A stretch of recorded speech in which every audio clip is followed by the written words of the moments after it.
Chin va yolg'on. Po'lat Mo'min. Bir og'izdan chiqsa ham ikkov, chinga yolg'on bo'lar edi g'ov. Yolg'on goho og'iz to'ldirib, va'da berar rosa ko'pirib. Sirim aslo ochilmasin deb, yurar yolg'on ich-etini yeb. Shu sababdan egri yo'l chizar, anqov bilan laqmani izlar. Yomonlarning ko'nglin chog' etar, yaxshilarni yo'ldan chalg'itar. Hurmat, izzat topganidan chin, yurar edi misoli lochin.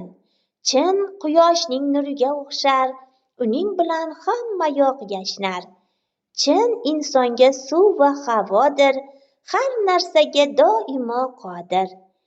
Kimki bo'lsa chinga hamroh do'st, unda bo'lmas sira kamu ko'st. Dushmandan ham battardir yolg'on, unga dildan bermangiz makon.